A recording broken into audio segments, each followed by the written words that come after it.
My name's Kevin Steed. Subscribe to Heel Steven on YouTube.com, or I'll come to your house and ruin your life.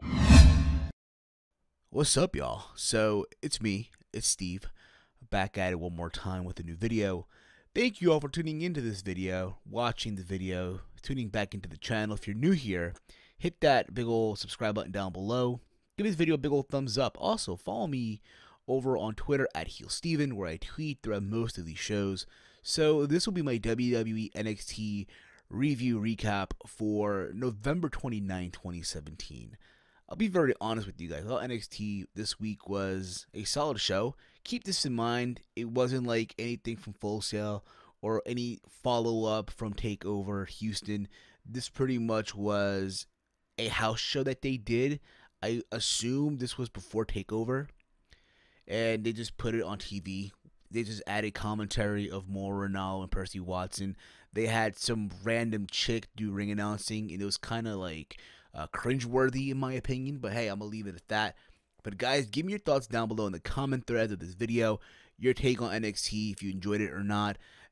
But I'll be honest too, even though this was, you know, a house show that they taped as taping for tonight, I feel like in a way this was very, very skippable. Like, if anything, just watch the main event, which was the whole UK, you know, strong style, you know, tag team match between Trent Seven and Tyler Bate versus Pete Dunne and Mark Andrews. So the show kicked off with a tag team match between the Street Profits versus Mario Sabatelli and Riddick Moss. And I'll be very honest, I thought this match was okay to kick off the show. It's obvious that the Street Profits are over as hell by the people, you know, at Full Sail. And no, I'm not going to start dancing like some other YouTubers out there that I just saw. I saw a live review of some YouTubers started dancing like a freak. It was stupid as hell, but whatever. I'll be very honest with you guys. I know a lot of people are into the whole Street Profits, what have you. And I feel like that tag team is just a tag team that's going to get over on Full Sail at NXT. I guess they are there to replace Kaz and Enzo. But I'll be honest, to me, I just don't see the hype behind them. I don't see it. They're just two guys that I feel like, you know, are still stuck in college and still look at college as a party life. That's the vibe I get from them. I don't see them getting as over on the main roster if they even hit the main roster. Nonetheless, this match, again, was a solid match. I feel like the wrong team won here. I feel like, you know, in a way, you know, Tino Sabatelli and Riddick Moss, I'll be honest, I like the tag team. At the same time, yes, there's tag teams being, you know, put out NXT. You have the Undisputed Era, you have Bobby Fish, Kyle O'Reilly, you have Sanity, you got the Authors of Pain, you got Street Profits, you got Moss and, you know, Sabatelli, just to name a few.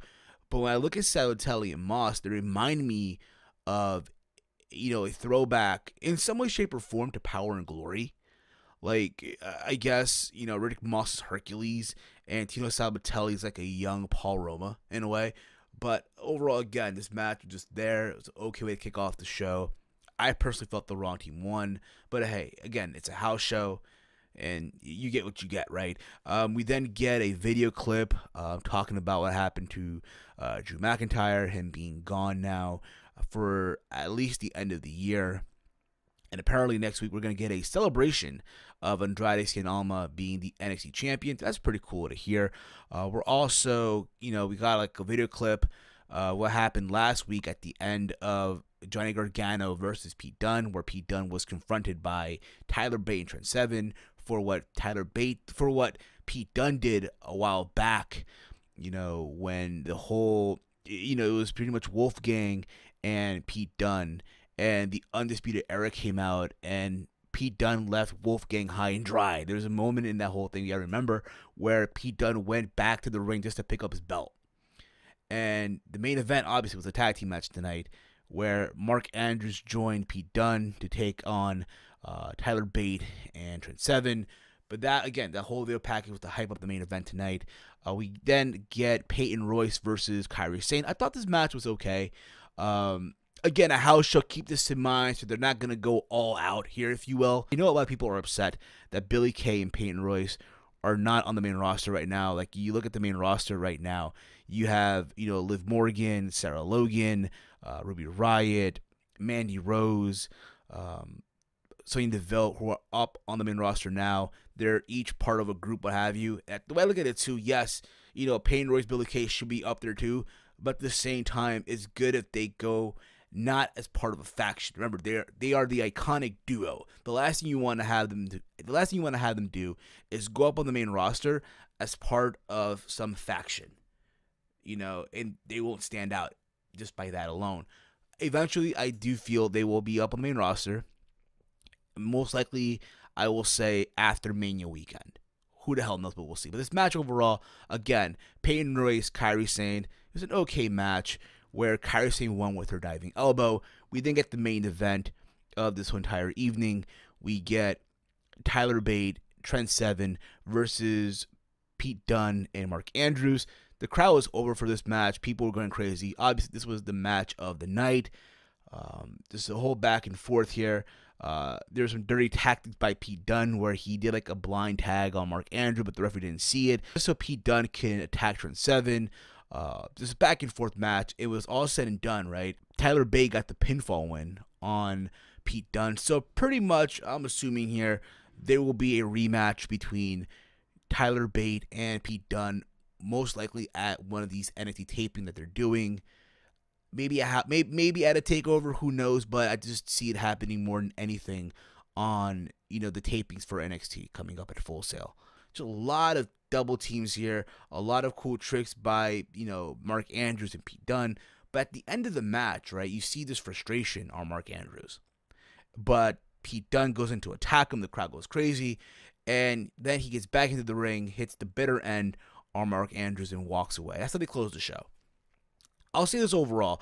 I feel like these four guys can easily be part of that NXT roster. I get it. They have the ability to work the indie scene in the UK, also around the world, which is cool as well. But you can just tell someone like a Pete Dunne should definitely be signed exclusively to NXT or WWE period, what have you. But the guy's overs are over right now. The sky's the limit for guys like a Pete Dunne. The sky's the limit for guys such as, Tino Sabatelli and Riddick Moss. In my honest opinion, of course, take that for what it's worth. The sky's the limit for Peyton Royce and Billie Kay. Guys, give me your thoughts down below. Your thoughts on NXT this week, if you enjoyed it or not. Follow me on Twitter at HeelSteven. Make sure you like all my videos.